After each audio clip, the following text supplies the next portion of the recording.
que seja, estava a dizer que é bem significativo que seja uma portuguesa a sugerir uma canção, né, brasileira, porque a tirania em Portugal pode estar meio disfarçada, mas ela tem inícios. Eu no 25 de Abril fiz uma reflexão sobre isso, não vou aqui repeti-la. Depois, se quiserem ver nas minhas cartinhas diárias, está lá, dia 25. Então, não sei, eu não estive antes com os meus companheiros e companheiras e, portanto, posso estar a fazer muita besteira, não é? Ou asneira. Tenho que falar nas duas linguagens. Mas hoje eu gostaria de ver convosco a questão dos roteiros de estudo. E dizer-vos que nós iremos ter, a partir do dia 30 de abril, algo bem diferente. Vai ser mais intenso, porque o objetivo... esqueci-me de dizer boa tarde, boa noite quase, não é? Peço desculpa. Vamos ter de imprimir um ritmo bem mais forte. Nós teremos meia hora em maio. No próximo dia 30 ainda serão os 15 minutos que me são entregues e que eu estou já a utilizar. E nós iremos entrar hoje um pouco no campo da avaliação.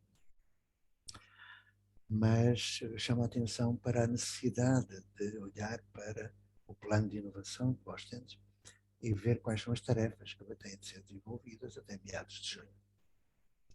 Eu falo de meados de junho porque em Portugal as aulas, não é? o ano letivo termina em junho, começa em setembro. E nós teremos ensejo de oferecer ao Ministério da Educação, ao novo Ministro e ao Secretário de Estado, um conjunto de projetos portugueses. Eu já vou falar sobre isso. Enquanto que no Brasil nós iremos fazê-lo lá para novembro, quando comemoramos Darcy Ribeiro, em outubro e em novembro, porque o ano letivo começa só no ano seguinte, não é? Coincide com o ano seguinte quase. Aquilo que se pretende, ainda a propósito desses timings, é para aquelas... Com licença, será que você consegue posicionar o fone um pouquinho mais na frente da tua boca? Tem gente que está com dificuldade de escutar. Isso Obrigada. é bom porque eu não digo nada de jeito e, portanto, se não escutarem não tem problema, mas acho que agora se ouve melhor. E olhar o volume, José, olha o volume do teu microfone, lembra? Tem um volumezinho aí, não só no computador. Pois, estão a ver que eu sou bem cuidado. Enfim, vamos lá. Espero que estejam a ouvir agora bem. Estava a dizer que até em junho nós iremos oferecer ao Ministério da Educação de Portugal um conjunto de projetos enquadrados naquilo que se chama a Lei de Base e no Decreto-Lei número 55 de 2018. No Brasil será em novembro, a quando da comemoração do centenário do Darcy e de Mendes, do início do trabalho de Darcy Ribeiro. Isto pode parecer aos portugueses um pouco estranho, mas eu gostaria que os portugueses começassem a ler um pouco, sempre que tiverem tempo, de Darcy Ribeiro. Ele fará 100 anos em outubro próximo. E também que os brasileiros leiam Agostinho da Silva, porque são dois cidadãos do mundo. Darcy esteve em Portugal e o Agostinho esteve 25 anos no Brasil. Então, o que nós iremos apresentar aos ministérios e às secretarias, dado que no Brasil são estados, aqui é um estado só, e é um mau estado, não é? Mas vamos lá. Iremos apresentar 3 tipos de projetos. Aquele em que as secretarias e as escolas e os agrupamentos de escolas se sentirem, enfim, em plena harmonia com as escolas, com os professores, porque aí iremos ter necessidade de fazer grupos de trabalho para acompanhamento, avaliação, como já existem em Mogi das Cruzes. Depois há um segundo bloco de projetos, que são aqueles que, tendo núcleos de projeto, dos professores, dos educadores, das comunidades, de algum modo o o agrupamento ou a secretaria ainda não conseguiu alimentar o diálogo que é preciso ter e, portanto, entraremos de uma outra forma. E a terceira é aqueles que, ao sábado, nos escutam e connosco colaboram, que são professores em projetos isolados e que merecem também a nossa ajuda. É isso que está previsto. E agora, já lá vão 6 minutos dos meus 15, nós temos tarefa para casa, não se esqueçam disso, não é? Eu iria perguntar o que foi que eu deixei como roteiro de estudo. Alguém quer interagir, dialogar? Alguém se recorda daquilo que eu perguntei? Porque gostaria de retomar um pouco. É uma simulação, lógico, mas gostaria de retomar esse roteiro, que é de todos. Alguém se lembra? Uma semana é muito tempo, não é? E nós temos muitos a fazer, eu sei.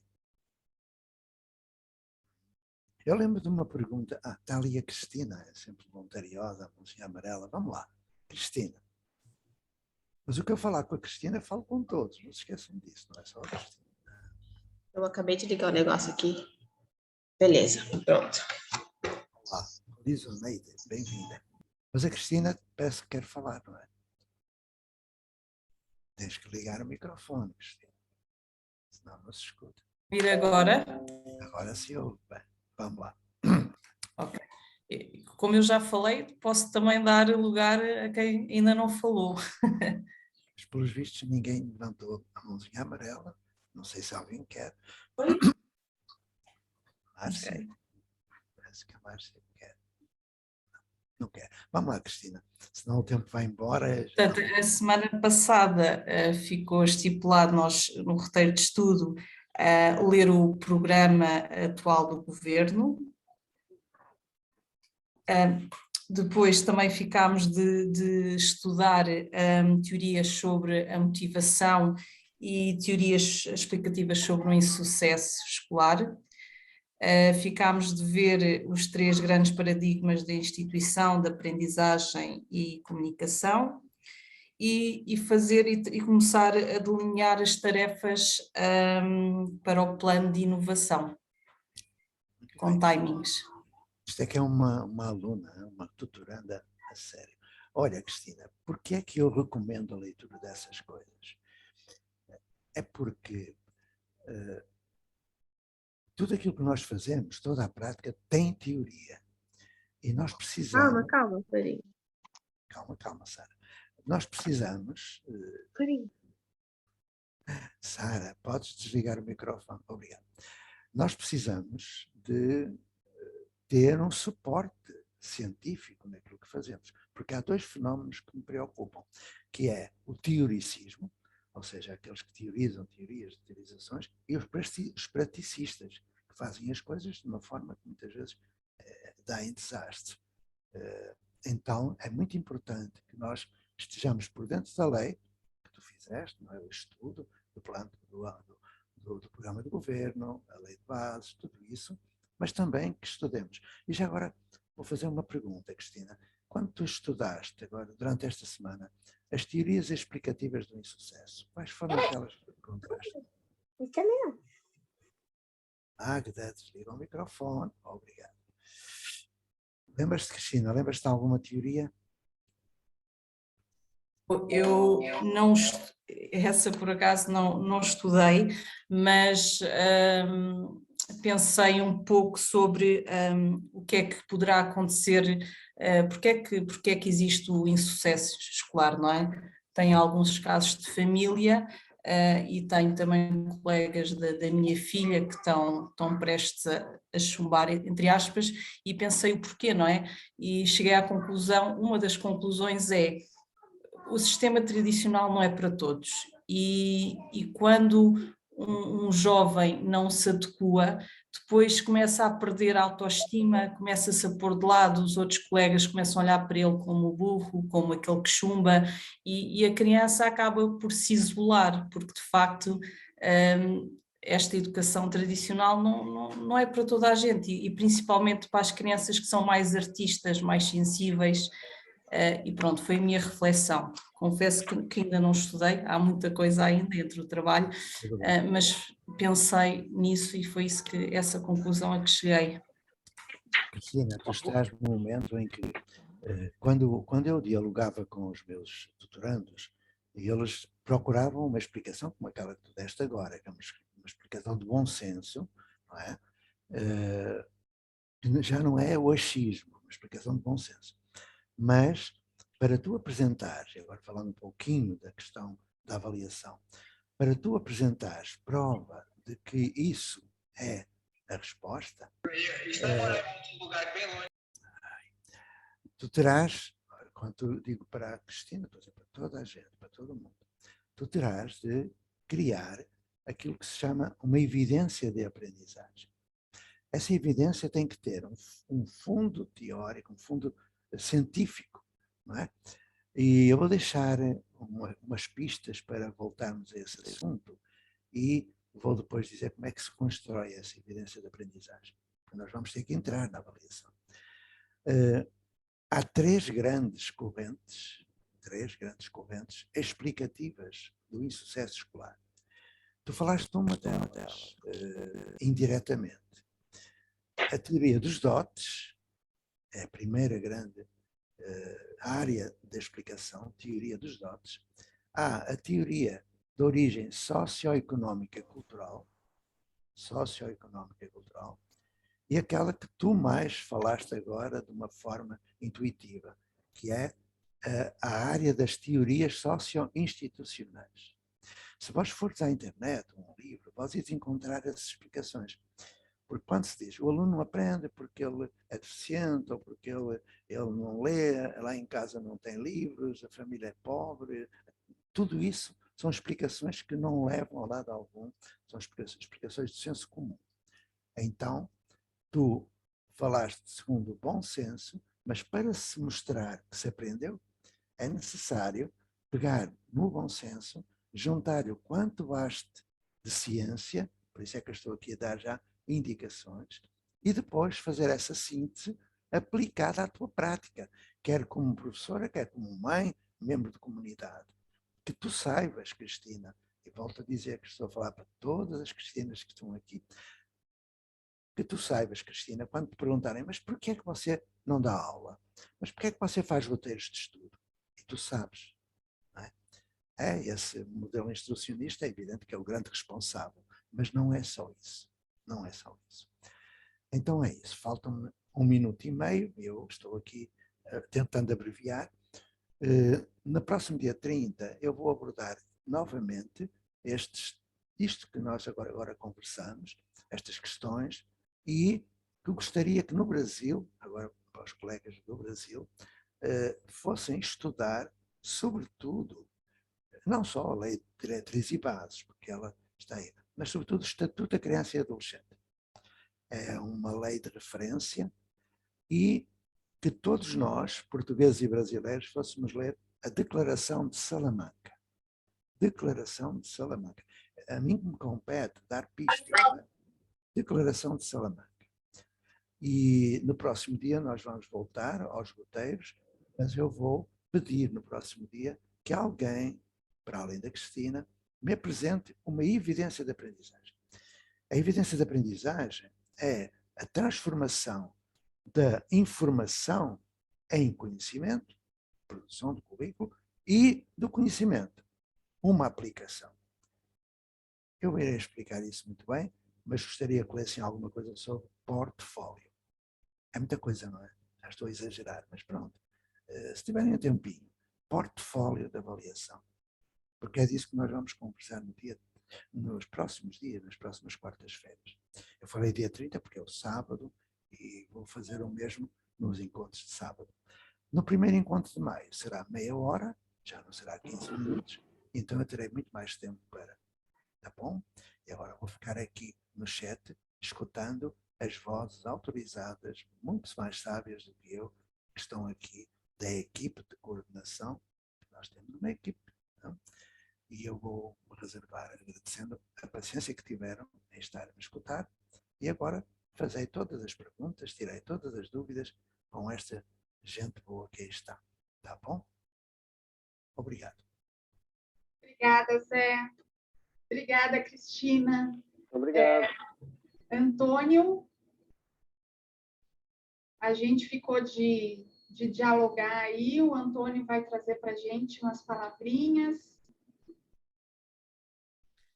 Olá, boa tarde a todos. Nós temos um convidado que vai participar conosco para falar de uma experiência prática em Portugal com comunidades de aprendizagem, é o Guga. Ele é um brasileiro que está em Portugal, já está fazendo um trabalho faz algum tempo, só que ele estava ainda há pouco com a esposa dele no médico e ele está chegando dentro de alguns minutos. Enquanto isso, nós vamos aí discutindo as dúvidas. A Tânia tem aí a mão levantada, vamos ver o que a Tânia... tem duas pessoas com mãos levantadas, enquanto isso o Guga chega e a gente passa a palavra para o Guga contar para nós a experiência dele. Olá, obrigada. Eu não sei se sou eu já. Obrigada, Cléo. Então, ainda sobre o tema que falámos a semana passada, e na linha daquilo que a Cristina e vocês estiveram a falar, eu andei aqui à procura da questão da motivação e encontrei a certa altura uma questão sobre a motivação extrínseca e a motivação intrínseca. E a minha questão aqui é, portanto, a extrínseca é supostamente as metas de rendimento, não é? E a intrínseca, então, surge-nos aqui com umas metas mais internas, mais pessoais e as metas de aprendizagem, pronto. E agora, eu gostava de perceber se é aqui que vai entrar, então, nesta motivação intrínseca, as metas de aprendizagem não digo do currículo, mas das metas que vamos definir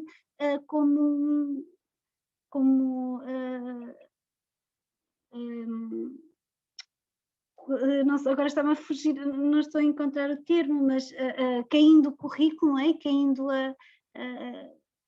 estas metas, como é que elas se tornam concretas num programa de tutoria, por exemplo? É isto, não sei se está confuso, pela Cleo parece que sim. Pronto, obrigada.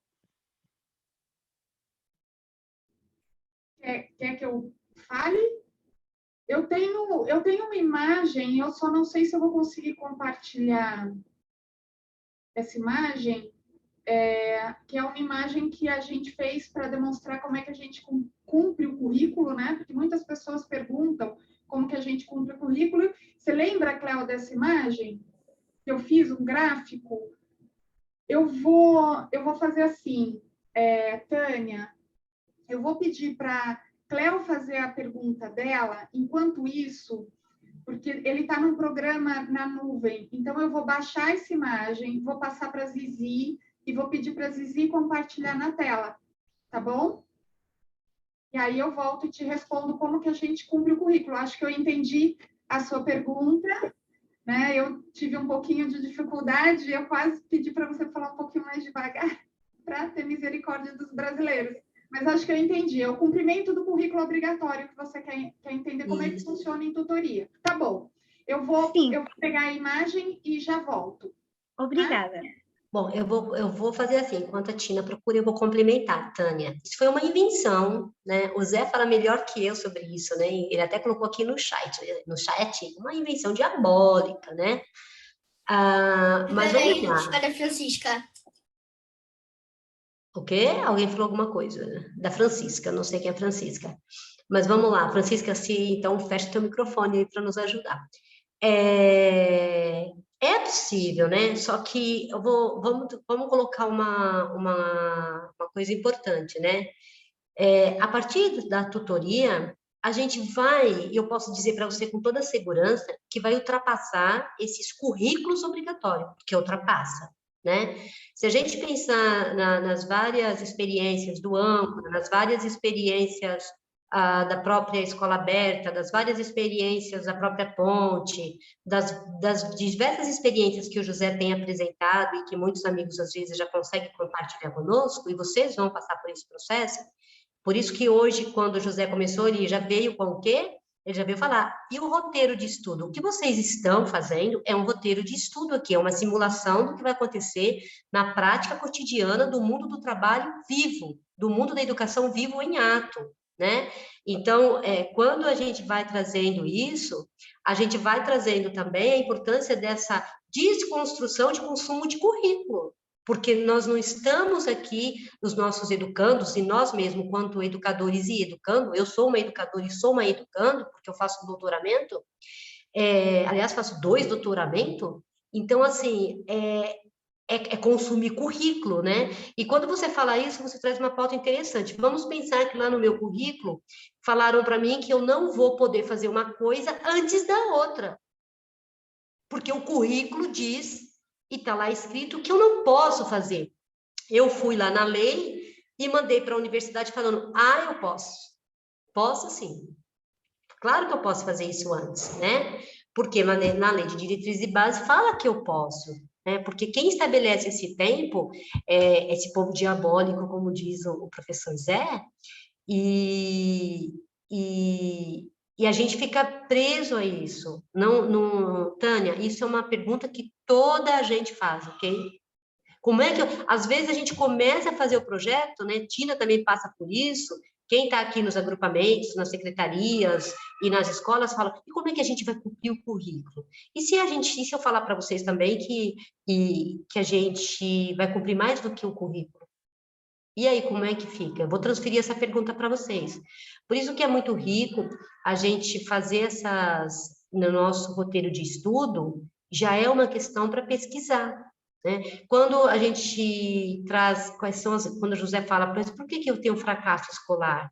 Né? Por que uns conseguem e outros não conseguem? Por que uns conseguem acompanhar esse maldito processo instrucionista e outros não conseguem? Não é isso?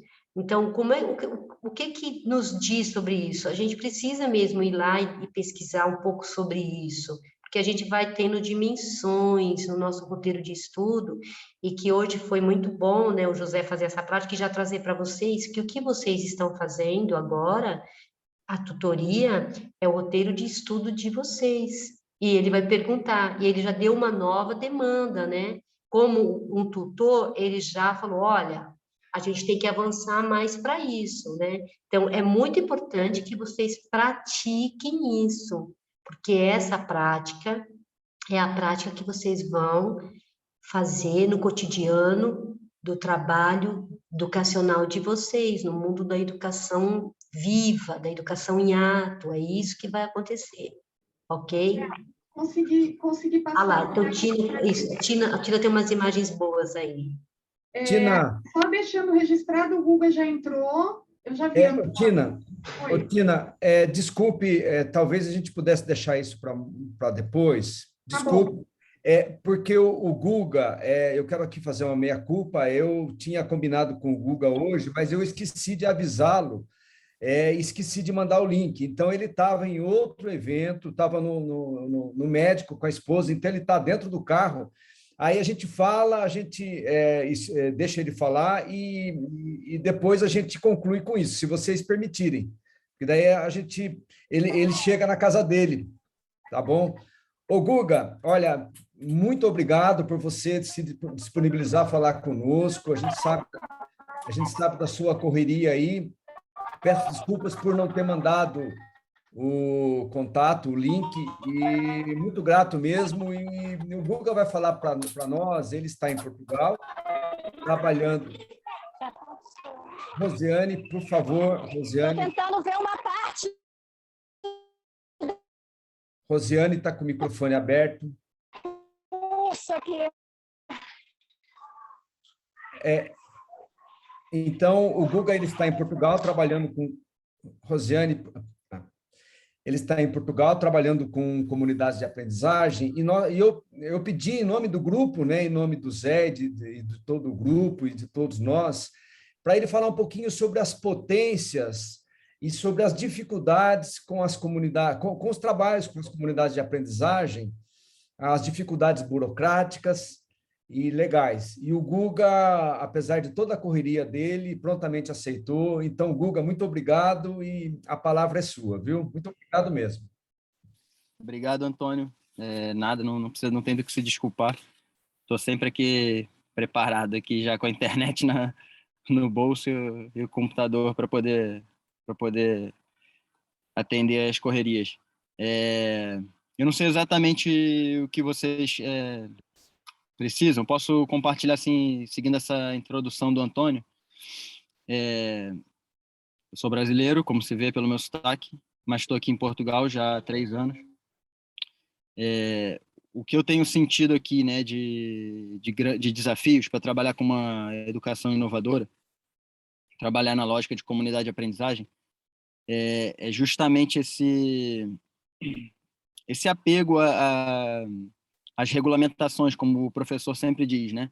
As regulamentações muitas vezes em desacordo com o espírito da lei e muitas vezes levando para essa educação instrucionista, e todos os órgãos que estão aí tentando, fazendo seu papel de reguladores, estão sempre batendo nas teclas da regulação, cada um lá com as suas caixinhas, né, tentando encaixar os projetos em alguma caixinha.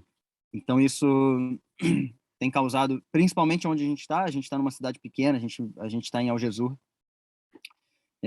tem bastante dificuldade, porque, não sei, a cabeça é um pouco mais fechada, de repente, estão acostumados com o que deve ser, com o certo, com esses conceitos um pouco arcaicos, ao meu ver. E aí vem, assim, tentando cortar qualquer coisa que saia do script, né? Desse que deve ser, né? O que eu sinto que a gente tem que fazer é despir, às vezes, um pouco assim a capa do educador e colocar a capa do ativista, e aí a gente vai ter que estudar, além de educação, vai ter que estudar um pouco a lei, vai ter que se munir de argumentos para poder enfrentar da melhor forma, né, sem nenhum tipo de violência, sem levar para o lado da discussão ou da agressão, mas conseguir ter argumentos para participar dessa discussão. Quando vem o fiscal, quando vem a polícia, ou quando vem a segurança social, qualquer um que venha para dizer que a gente não pode fazer, ou quando vem a escola pública, mostrar para eles que a gente pode sim, né? Que a gente pode sim, que a Constituição diz que todos são livres para aprender e ensinar, que a legislação hoje em dia está toda prevendo uma educação inovadora, né? Que deveria ser uma educação inovadora, que a gente deveria estar trabalhando por projetos, que a gente deveria estar trabalhando por competências e não por conteúdos.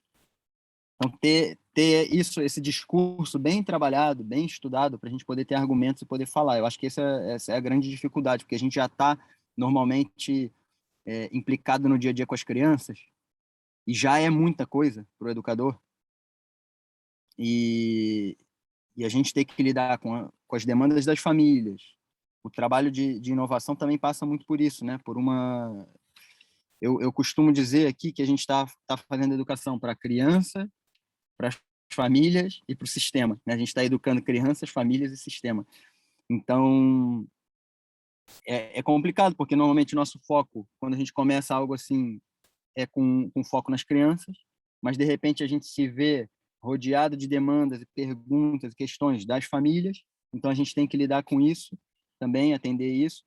De repente a gente já está aqui super sobrecarregado, porque a gente está lidando com as crianças, está lidando com as famílias, e de repente vem o sistema para dizer que a gente não pode fazer. Então a gente também tem que estudar isso, também tem que estar preparado para lidar com mais essa demanda, né?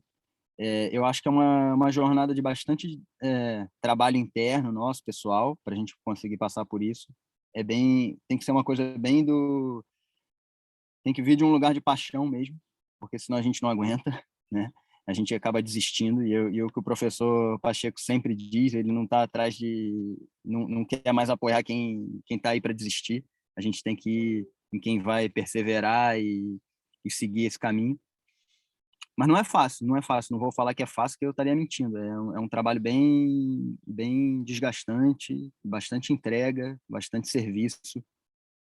E eu acho que é isso. A gente tem que estar em rede o máximo para tentar se apoiar, tá estudando os argumentos, tentando ver quem já escreveu, se aprofundando. Para a gente que é brasileiro, por exemplo, que está aqui, é uma linguagem totalmente diferente. Eu vejo até para os portugueses é difícil, às vezes, entender a linguagem das leis e das regulações e tal. Imagina para a gente que vem com outros nomes de leis, outras regulações, outro sistema jurídico. A gente tem que entrar aqui e aprofundar também nesse estudo.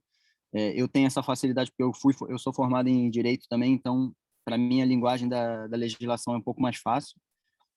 Mas mesmo para mim, eu já tive que ler cada lei dessa aí 10 vezes para conseguir interpretar e digerir muito bem, só para poder me sentir seguro para argumentar com alguém, né? A experiência que eu tenho também é que eles nunca vêm na paz ou no diálogo, eles vêm na agressividade, muitas vezes, a maioria das vezes, vem na agressividade, e a gente também tem que ter uma paz de espírito para conseguir receber isso e não reagir em cima dessa discussão, mas ir no argumento e conseguir. A gente teve muitos enfrentamentos, e com quem a gente não teve enfrentamento, a gente tentou diálogo, mas também teve portas fechadas para o diálogo. Assim, a escola pública, por exemplo, a gente tem muito fechamento, eles não querem nem sentar, não querem nem receber a gente, eles não querem nem receber as famílias que estão lá matriculadas, imagina receber a gente. Tem sido bem difícil o diálogo. Com a Câmara também foi bem difícil o diálogo para qualquer tipo de apoio e tal. Eles só se limitam a dizer que não podem fazer nada, que não é competência deles. E aí o que eu falei para todos eles, que me falaram que eu não podia fazer, ou que qualquer coisa assim, o que eu disse para eles sempre foi com bons argumentos e disse, olha, tudo bem, eu aceito que você acha que a gente está errado, mas eu acho que a gente está certo. Então eu não vou parar de fazer o que eu estou fazendo. E se a gente tiver qualquer discordância nesse sentido, busca os meios para dizer que eu não posso, né? Busca os meios legais para dizer, para a gente ir para algum fórum para discutir isso, né? E levar para esse lugar. Na maioria das vezes não aconteceu nada. Aconteceu, na verdade, assim, uns processos administrativos, algum início de processo administrativo, mas eu respondi com argumentos jurídicos para cada caso, e a coisa está mais ou menos encaminhada, assim. Se tiver qualquer pergunta ou qualquer coisa que eu possa responder, acho que foi tentei dar assim um panorama geral. Posso intervir? Claro. Eu já tinha levantado. Olá, boa tarde, eu sou Mariana e revejo muito naquilo que estás a dizer, porque eu e algumas pessoas que aqui estamos na zona do distrito de Santarém estamos a tentar criar uma comunidade de aprendizagem. Tivemos a oportunidade de ter o professor José Pacheco aqui connosco e hoje para mim foi um dia altamente frustrante, porque andamos atrás, entre aspas, do agrupamento, e hoje fui lá presencialmente. Telefonemas, e-mails, dizem que já ouviram falar das comunidades de aprendizagem, mas a disponibilidade para nos ouvirem é zero, bola. E depois nós estamos aqui numa questão, eu no meu caso, e o professor José sabe disso, eu tenho até 16 de maio para inscrever o meu filho no primeiro ciclo. E, portanto, andamos aqui, e isto aqui é um conflito interno muito grande, porque queremos avançar, temos já uma escola, uma presidente de junta de freguesia disponível para colaborar connosco, mas temos aqui um agrupamento de escolas que parece que não está muito interessado. Eu queria perceber se tu aí já estás a trabalhar com o agrupamento, em que medida, como é que conseguiste, como nós dizemos cá em Portugal, desbravar o caminho com a Câmara e com o agrupamento, ou se estás a fazer paralelamente a estas instituições. Muito obrigada. Mariana, a gente tentou o diálogo com todos eles, com Câmara, por achar que eles podem e devem fazer algo pelo Conselho, né? No sentido da educação. Tentamos com um agrupamento de escolas. Uma das pessoas que faz parte da nossa comunidade de aprendizagem é professora da escola pública, e através dela tentamos ali chegar à diretoria e tal. não houve realmente fechamento muito grande. Eu sinto, como você fala isso, eu conheço outros agrupamentos que passam pela mesma questão aqui em Portugal, eu sinto que existe um projeto mesmo de não deixar esse tipo de inovação acontecer. É uma coisa um pouco mais profunda, não deve estar escrito isso em nenhum documento, mas eu acredito, é a minha hipótese, né, de que existe um projeto para que essas iniciativas não aconteçam, né? O Ministério vem trazendo vários endurecimentos até contra o homeschooling, né? Porque as pessoas, comunidades ou outros projetos têm usado o ensino doméstico como uma saída para não estar lá no prédio da escola, né? E muitas vezes não é feito o ensino doméstico como está lá na regulamentação, na lei, mas ele é usado como uma forma de não ir frequentar o prédio da escola. Então, muitas comunidades de aprendizagem, a gente usa bastante isso também, esse artifício do ensino doméstico, né? Como para as crianças estão matriculadas, mas não frequentam o prédio. Então, tem havido um endurecimento quanto às regras do ensino doméstico e tal, justamente por isso, né? Porque a gente está tentando aí dar essa volta, a gente e várias outras comunidades. Mas não tem mesmo diálogo. A gente está fazendo paralelo. Foi um projeto que foi criado a partir da demanda das famílias e a gente não vai deixar de fazer porque existe um fechamento, né? A escola pública que assumidamente tem documentos escritos por eles que não estão dando conta da educação, não conseguem, tem muitos problemas, tem pouca participação comunitária e ao mesmo tempo eles se fecham para isso. Então fica difícil que a comunidade participe se eles se fecham para qualquer iniciativa da comunidade. Não acho que seja um caso particular ao Jesus, acho que em vários conselhos tem esse fechamento, mas eu acredito que falta vontade política, falta alguém que chegue e queira fazer. Mas eu acho que tem muitas soluções, né? E eu acredito que a gente tem que estudar bem, como eu falei antes, justamente para poder dar a volta a essas barreiras que se criam, né? O professor Pacheco traz muito essa necessidade da gente fazer, né? Da gente sair só da palavra ou da vontade e começar a agir. Então, eu sinto que a gente precisa fazer de um jeito ou de outro, né? No nosso caso, por exemplo, tem muitas famílias que estão... Ao Jesus tem famílias do mundo inteiro, né? A gente tem, na comunidade de aprendizagem, a gente tem pelo menos 14 nacionalidades hoje. Todas as crianças são bilíngues ou trilíngues, por exemplo. Famílias multiculturais. Então, existe uma dificuldade delas se encaixarem na escola pública, mesmo que elas fossem lá ao prédio, escolhessem isso, tem uma dificuldade muito grande, né? E algumas já passaram por lá e tiveram muita dificuldade de se encaixar. Então, surgiu como uma demanda da comunidade e a gente, junto com a comunidade, a gente criou uma associação de pais e educadores e começou, a gente funciona como um espaço de entreajuda, né? A gente funciona como um espaço de convívio. E isso é é o protótipo de comunidade de aprendizagem para a gente hoje, é o que a gente hoje consegue fazer. Algumas crianças estão matriculadas em ensino doméstico, outras crianças estão matriculadas em escolas internacionais, outras crianças estão matriculadas em ensino doméstico em outros países, por exemplo. Então, tem várias situações, várias soluções para dar a volta a isso.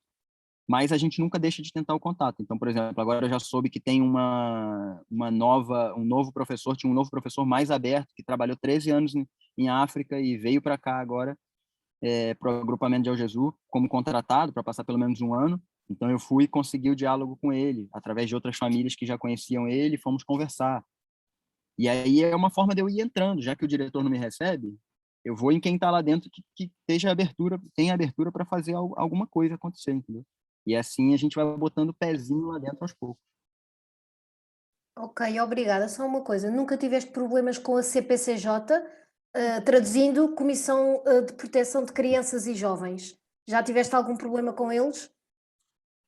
A questão que a gente teve com a CPCJ não foi a gente, né? Foram algumas famílias que tiveram questão com a CPCJ porque pediram a matrícula da criança em ensino doméstico, por exemplo, e o diretor daqui começou a inventar uma necessidade de outros documentos que não estavam na lei, e aí isso demorou algum tempo, né, para chegar, assim, demorou, sei lá, 15 dias ou 20 dias para chegar o documento, e enquanto isso, de má fé, o diretor inscreveu a criança na escola e começou a contar falta para ela. E aí, quando 10 faltas, eles mandam diretamente para a CPCJ, né? E aí ele mandou para a CPCJ e aí as famílias foram até bem assediadas pela CPCJ, assim, até mentiram, ameaçaram, falaram que a polícia ia na casa delas, se elas não concordassem com a intervenção da CPCJ e tal.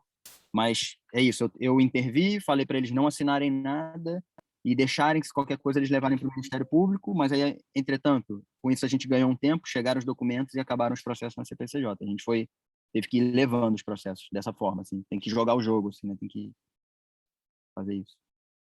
Muito grata, o meu medo é mesmo esse, porque eu sei que já antes de tu dares este testemunho, que há pais com crianças em ensino doméstico e que estão a sofrer uma pressão tremenda por parte dos agrupamentos e da CPCJ, e portanto também são todas estas questões que me assolam. Pronto, eu não vou tomar mais tempo, muito grata. O CPCJ seria o equivalente a conselho tutelar no Brasil. Alguém perguntou aqui no chat. O que eu faria, e o que a gente tem feito aqui, é dar algum enquadramento, para não dar margem à CPCJ. O que pior pode acontecer é a criança estar solta, assim, sem nenhum enquadramento, e aí a gente está dando argumentos para eles, está dando asas para eles entrarem por aí, aí eles vão jogar o jogo deles, né? Eles vão ameaçar, vão levar para a CPCJ e tal. Pegar e enquadrar de alguma forma. Algumas famílias têm condições de botar numa comunidade de aprendizagem e botar numa Clon Lara, ou tem outras plataformas dessa aí, que são, hoje em dia, estão sendo aceitas já. Ou ensino doméstico, enfim, ensino individual. Guga, licença, desculpa. O Zé, ele está pedindo a palavra. Só um segundinho. Zé. Ora bem, eu vou ultrapassar os meus 15 minutos, não é? Se me deram licença. O Darcy Ribeiro, que nós vamos celebrar este ano, ele tem várias frases que são epígrafes. Ele diz um dia que a crise da educação brasileira não é uma crise, é um projeto. Foi aquilo que o Guga falou. Há um projeto subjacente a essas atitudes autoritárias de certos administradores, gestores, diretores, enfim. Então, quando há 50 anos atrás eu pretendia fazer algo diferente, eu também fui, enquanto professor, perseguido, ameaçado, enfim. Mas, como sabem, a ponta aconteceu, não é? A escola da ponta aconteceu, está aí, porque eu tenho muitos defeitos, mas não sou medroso. Mas sei que não é fácil, e sei que o Guga passou maus bocados e a sua comunidade. Então eu vou propor duas possibilidades de contornar esses autoritarismos. A primeira é aquela que o Guga já falou, homeschooling. Okay? Mas o homeschooling não como ensino doméstico, mas sim como aprender em comunidade. Portanto, pedimos homeschooling, mas fazemos community schooling. Esta é a primeira possibilidade. E nenhum diretor de agrupamento pode impedir que o pai ou a mãe possam requerer esse estatuto. E então, se conseguirem isso, a Mariana e outras mães vão se organizar para, e depois connosco, é por isso que nós estamos aqui, para vos acompanhar e eles aprenderem muito mais do que se estivessem dentro de um prédio a escutar um papagaio falar dos conteúdos curriculares. Bom, esta é a primeira hipótese e é tranquila. Se não for, nós temos aqui gente que sabe de direito. Nós temos aqui gente que pode ajudar-nos, ou melhor, pode ajudar algum diretor de agrupamento a ser menos autoritário. Então, esta é a primeira hipótese. A segunda, eu não quero confronto, mas eu gosto imenso de gerir uma crise.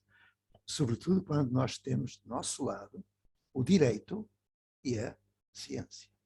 E então, se houver um professor, Mariana e todo mundo, toda a gente, se houver um professor que assuma uma turma dentro de um agrupamento, professor como esse, que poderá voltar para aquela escolinha do Alexandre Herculano, não é?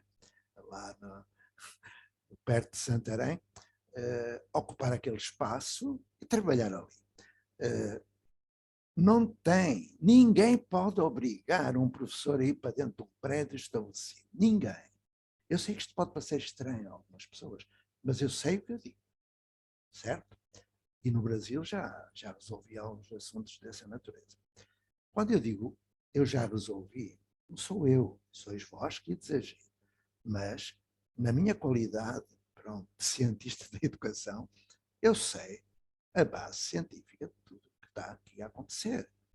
E, portanto, a lei portuguesa diz que as decisões de política educativa devem obedecer a critérios de natureza científica, não administrativa. Está lá escrito. É uma questão de cumprir a lei. Então, é provável que esse professor, se vós encontrardes a professora que queira correr risco, porque não é fácil, como disse o Guga, nós estaremos aqui todos juntos. Estaremos todos juntos para apoiar essa pessoa a fazer aquilo que é preciso que se faça. Porque os filhos, os vossos filhos, têm direito a uma educação enquadrada na lei e fundamentada cientificamente. E essa que temos aí não é. Nem está fora da lei e não tem fundamento científico. Então, sintetizando, homeschooling, e depois a gente conversa, ou um professor do agrupamento que pegue, não é, nesse projeto, e Mariana terás de encontrar outras mães para juntar pelo menos 7 e depois deixa connosco que vai ser divertido. Eu penso que vamos nos divertir muito, muitíssimo, aliás, porque em Portugal nós temos neste momento um ministro em que eu acredito e eu conheço. Temos um secretário de Estado que eu conheço há muito tempo. Então, se eles forem coerentes, não deves temer nada. Vai-te correr tudo bem. Mas eu compreendo a tua preocupação e tenho uma grande admiração pelo Guga, que já passou por situações bem complicadas. Então é isso. Não acrescentei nada, peço desculpa se acrescentei. Foi apenas uma proposta para levar em consideração e voltaremos a quarta-feira a falar do assunto. Tá bom? Obrigado. Eu vou ser bem breve, vou deixar uma pergunta para o Guga. Guga, se uma Câmara tiver o desejo de assumir toda a base legal de uma escola, quando eu falo legal, é que as câmeras, às vezes, ela já tem os prédios, ela é responsável pelo prédio escola, mas ela não pode interferir em nada.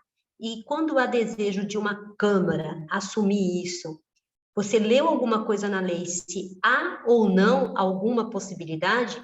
Eu li, por exemplo, que na Constituição, que pode ser associação, pode ser cooperativa. Entretanto, eles depois colocam certas barreiras para poder dificultar o processo, com as exigências ministeriais, aquelas coisas protocolares. Isso é possível ou não? Nem precisa responder agora, Guga, mas se você puder depois participar ou mandar aí para a gente de alguma forma, porque a gente já está faltando só um minutinho, mas se você souber de alguma coisa e puder nos ajudar com isso, vai ser muito rico.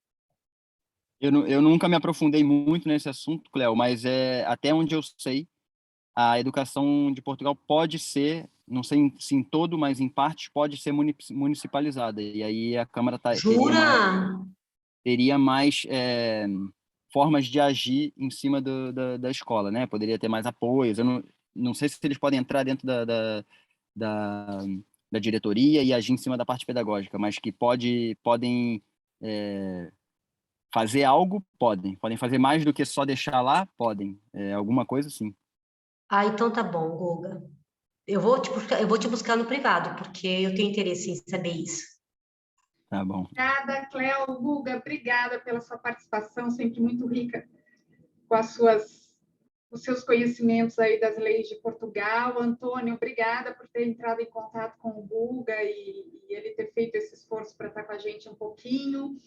Obrigada pelas perguntas. Tânia, eu não esqueci da sua pergunta. A gente estourou o tempo, já deu 16 horas. E como não seria uma coisa assim que eu conseguiria falar em 1 minuto, então, e é mais complexo, eu acho que a gente pode aprofundar um pouco mais. Então, na semana que vem, eu peço que assim que você entre na sala, pode levantar a mãozinha, faz a tua pergunta novamente, que a gente vai entrar nesse tema, tá bom? As imagens já estão prontas com a Zizi, mas a gente volta nesse tema para falar com você. Tudo bem? Obrigada. Obrigada, eu. Gente, boa tarde para todo mundo. Eu agradeço a participação de todos. Obrigada pela música aí no início do encontro. E até a semana que vem. Obrigada, Zé. Tchau, Obrigado, gente. obrigado, Guga. Obrigado. Tchau, gente. Obrigada. Obrigada. Boa tarde, Eu amei Feliz. esse encontro. Foi muito bem. Obrigada. Obrigada, Muito Muga. obrigada. Boa noite, boa tarde. Muito obrigada. Pessoal. Obrigado. Tchau, Ana Obrigada. Júlia. Tchau, Wanda. Tchau, Cléo. Beijão. Tchau, Tina. Tchau, Gi. Tchau, Maria. Tchau, Luca. Tchau, galera. Saudade. Vai dando Abraço, vontade de ficar Lucas. aqui. Acredite, Wander, tô com saudade. Eu fico com saudade do Brasil, gente. Isso aqui é verdade também. Vem pra Lagoas, Cléo. Vamos comer tapioca. Ah, não me fala, não, menino. Quero nadar nesse mar.